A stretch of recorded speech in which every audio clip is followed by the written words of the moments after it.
मेरे अजीज़ों, मैं खुदा का खादम और आपका भाई पास्टर वकाश अलीम डेविड एक बार फिर आपकी खिदमत में। हमारा पिछला मौजू जो था वो दुआ का था और आज भी हम इसी के तल्लुक़ से देखेंगे, क्योंकि दुआ एक ऐसा हमारा बुनियादी जुज़ है हमारी दीनदारी का। अगर इसमें हम कामयाब हो जाएं तो हम दीनदारी में कामयाब हो जाते हैं। सो हमें इसको देखने की ज़रूरत है। और दुआ के साथ साथ प्रस्तिश भी है, कलाम भी है, और ये तीनों अपनी अपनी जगह मुकम्मल इबादत है। और ये तीनों हम करते हैं। चर्च ने एक बड़ा अच्छा सिलसिला बनाया है, वो ये कि इन तीनों का थोड़ा थोड़ा पोर्शन इबादत का हिस्सा रखा है, और ताकि हम तीनों हिस्सों को अपनी ज़िंदगी में शामिल रखें और इसको हम इबादत कहें। जे का ये तीनों अपनी अपनी जगह मुकम्मल इबादत है। अगर आप सिर्फ दुआ करें, अगर आप सिर्फ प्रस्तिश करें, अगर आप सिर्फ कलाम पढ़ें तो वो इबादत ही कहलाएगी, बशर्ते कि वो दिल से की जाए, ऊपर ऊपर से नहीं। आप चर्च जाएं, अपनी शॉपिंग लिस्ट लेकर ना जाएं। आप खुदावंद की प्रस्तिश करने के लिए अगर चर्च जाते हैं तो फिर वो इबादत का दर्जा रखती है।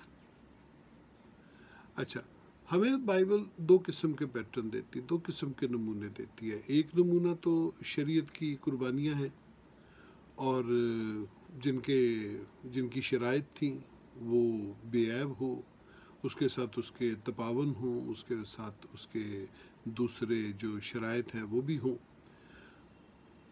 और न्यायहदनामा जो है वो हमें दुआ के तल्लुक़ से एक ही हुक्म है। जैसे खुदावंद ने हमें दुआ रबानी करना सिखाया, उसका नमूना दिया दुआ का, और फिर उसी के मुताबिक पौलुस रसूल रोमियो 12 बाब पहली आयत में कहता है कि अपने बदन ऐसी कुर्बानी होने के लिए नज़र करो जो जिंदा और पाक और खुदा को पसंदीदा हो। देखा, यही तुम्हारी माकूल इबादत है। और खुदावंद ने हमें जो यूहन्ना 3 बाब पे उसमें हमें जो बॉर्न अगेन का, नई पैदाइश का बताया, उसने कहा उसके बगैर कुछ मुमकिन ही नहीं है। नए सिरे से पैदा हुए बगैर मसीहत नहीं है, पाखरू से ममूर हुए बगैर मसीहत नहीं है, और खुद को मज़बा पर रखे बगैर माकूल इबादत नहीं है। ये शराइत हैं, ये असूल हैं, और इसी के मुताबिक हमें चलना है। अगर हम चर्च में जाते हैं, हम दुआ करते हैं, गीत गाते हैं, हम कहते हैं रब खुदावंद बादशाह है, वो जलाल का बादशाह है, तो क्या वो जलाल हमारी ज़िंदगी से नज़र आता है? क्या वो जलाल का बादशाह हमारी ज़िंदगी से नज़र आता है? हमने तो ये देखा है, लोग लड़ते हुए चर्च चले जाते हैं और वापस आकर सुलह भी नहीं करते, और बाद सूरतों में तो वापस आकर भी लड़ते हैं। लोग चर्च जाते हैं और वापस आके शराब पीते हैं, चर्च जाने से पहले भी शराब पीते हैं, और बहुत सारी खराबियां करते हैं, और फिर चले जाते हैं चर्च। इसका कोई फ़ायदा है?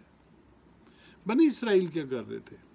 बनी इसराइल को हुक्म था कि वो इस शराइत के साथ कुर्बानी गुजराने, और खुदावंद उनसे कलाम करेगा। लेकिन फिर आहिस्ता आहिस्ता बनी इसराइल चलाक हो गए। उन्होंने बेऐब की जगह ऐबदार जानवर कुर्बान करने शुरू कर दिए, और फिर मलाकी की किताब में हुक्म आया कि लानत उस पर जिसके गला में ना रहे तो भी ऐबदार को नज़र मान कर कुर्बान करता है। और फिर बनी इसराइल ने सज़ा पाई। हम भी, मुझे लगता है हम भी शायद चालाक हो गए हैं। हम भी प्रस्तिश करने जाते हैं, लेकिन हम अपनी शॉपिंग लिस्ट लेके जाते हैं, हम अपनी जो दुनियावी ज़रूरतें हैं उसको लेकर जाते हैं, जबकि बॉर्न अगेन के नतीजे में आपकी सूरत बदल ही जानी चाहिए, बिल्कुल वैसे ही जैसे मुसरफ बेटे की बदल गई थी। इसके ऊपर तो हम अगली वीडियो में बात करेंगे, ये बॉर्न अगेन के तल्लुक़ से। लेकिन दुआ के तल्लुक़ से क्या लिखा है? लिखा है खुदा सचमुच उनकी सुनता है जो सच्चाई से उससे दुआ करते हैं। क्या हमारी ज़िंदगी में झूठ ख़त्म हो गया? क्या बहानेबाजियाँ ख़त्म हो गई? याद रखिए, झूठ बोलने के बाद कुछ नहीं बचता, सब कुछ तबाह व बर्बाद हो जाता है।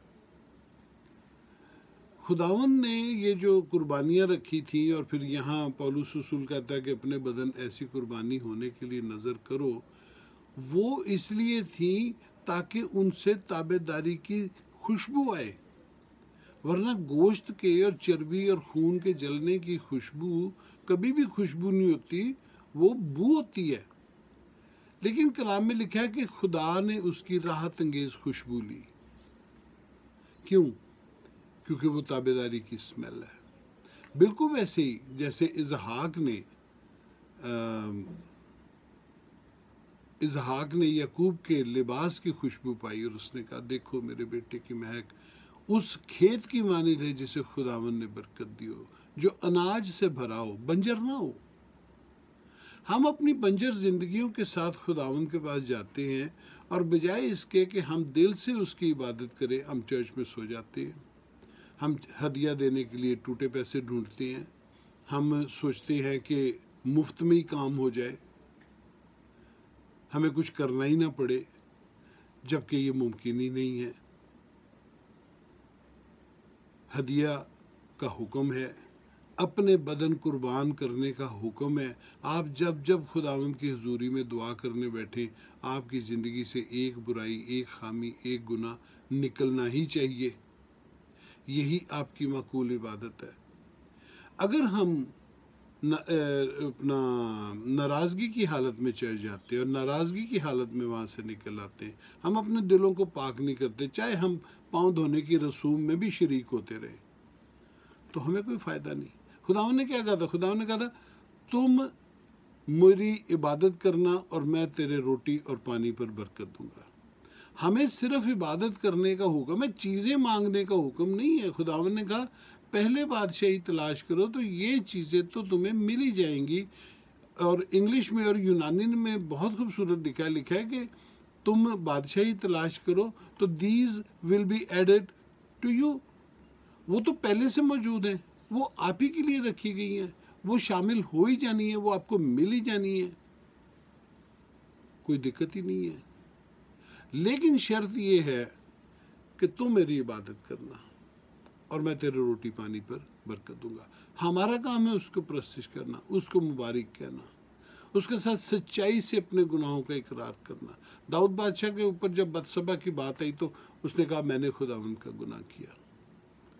उसने नातन को चुप नहीं कराया, लेकिन उसने इकरार किया, सो उस पर रहमत हुई। लिखा है, जो अपने गुनाहों का इकरार करके उनको तर्क करता है उस पर रहमत होती है, और जो इकरार करके फिर गुनाह करता है वो खुदावंद को लूटता है। कितने दिन लूटेगा, कितने दिन? सो हमें इन बातों का ध्यान रखना है। हम क्या कर रहे हैं? क्या हम भी उनकी तरह प्रैक्टिस कर रहे हैं? क्या हमारी इबादतें भी प्रैक्टिस का दर्जा हासिल कर चुकी? वो भी यही कर रहे थे और फिर उन्होंने सज़ा पाई, और हम भी चर्च जा जा के थक गए।